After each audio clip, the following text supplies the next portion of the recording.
My house is in the path of the solar eclipse totality today. I decided to take the day off and spend it with my family. And while we wait, I'm gonna make some pine tar.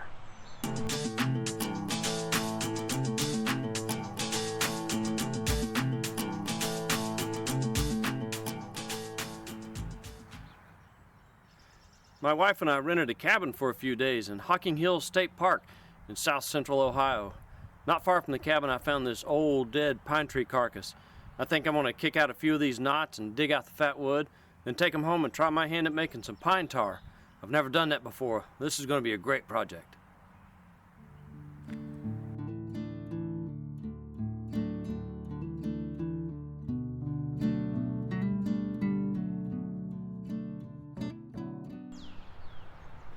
My wife and I rented our cabin for 3 days, and during that time I found several more pine trees that were laying dead in the woods not far from where we were staying. Over the course of time I kicked out probably more than a dozen different pine knots and brought them home with me. Here's just a small sampling of what I brought home. These are really rich in fat wood, they smell good, and some of them are even sticky, they're so full of pine resin. While I was still in the woods, I sat around the fire pit near our cabin and took my hatchet and my camp knife to cut away the dead wood and to expose all this nice, rich fat wood. Now before I start cooking these to extract the pine tar, what I'm going to do is I'm going to cut them into little pucks, something like this. I think that will help speed up the process and maybe make it a little more efficient. So let's go do that next.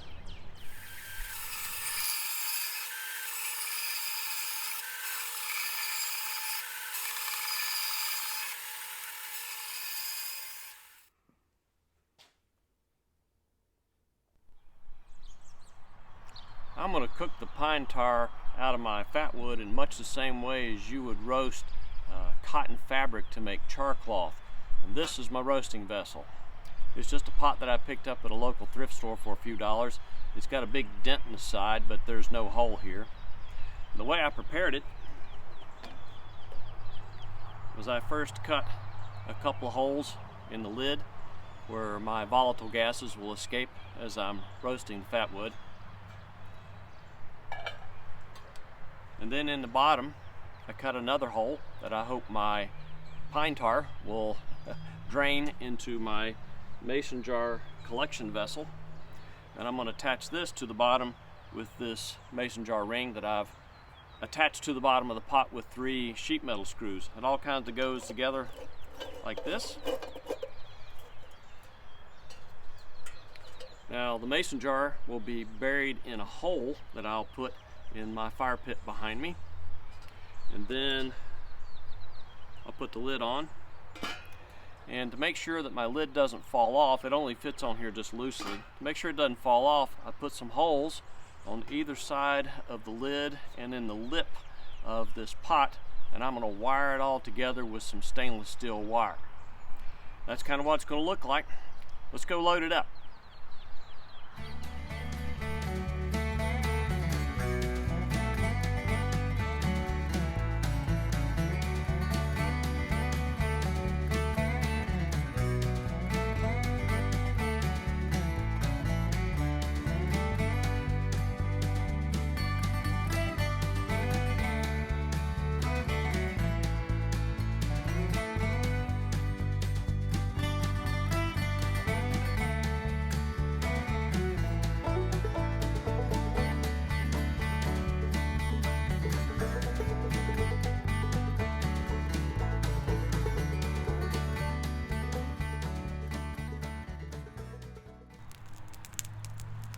You may not be able to tell it based on the auto exposure settings of my camera, but we're about 20-25 minutes away from totality.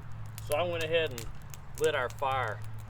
Among my other hobbies is home brewing, wine making, and mead making.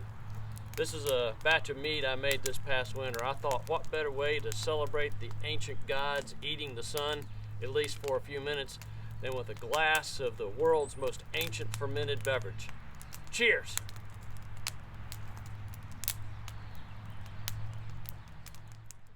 We are now at totality.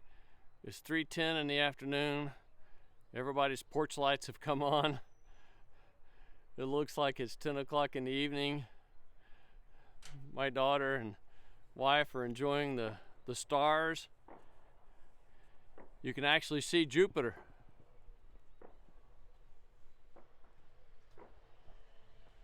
Now, you may not be able to see it on the camera, but Jupiter's out.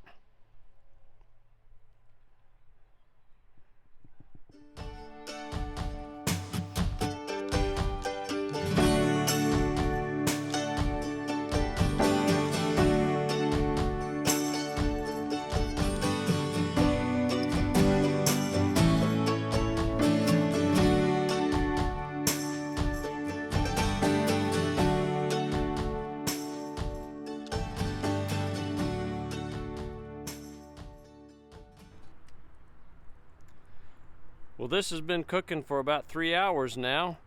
I have no idea if I've over or undercooked it.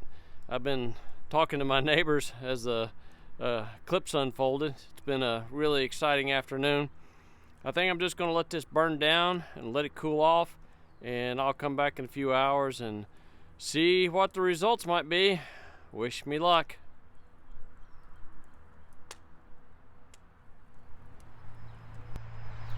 Well, the coals were still really hot last night when the sun went down, so we let it cool overnight. Now's the moment of truth. I've never made pine tar before, so wish me luck.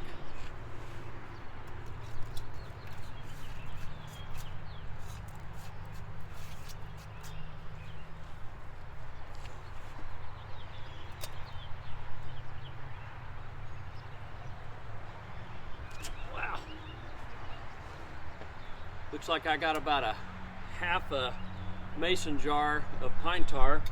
That would be just about 8 ounces.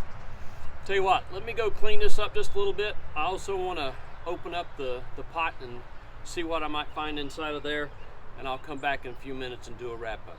So stay with me. This project turned out to be a great success. I've got a little over 8 ounces of pine tar. It's about the consistency of molasses. I need to spend some time and stir it up and homogenize it a bit. On top of that, I got some really nice lump charcoal. This is what I found inside of my pot over here. Really nice lump charcoal. Got maybe, well, it doesn't weigh very much, maybe a half a pound. My pot survived for another cook on another day, and as fate would have it, I've got enough fat wood for at least one more cook. Well, pine tar has been used for centuries as a natural waterproofing agent. I've got some ideas how I might use it in the future, but that'll have to be for another video on another day. That's all for this one, folks. Thank you for watching. I'll see you next time.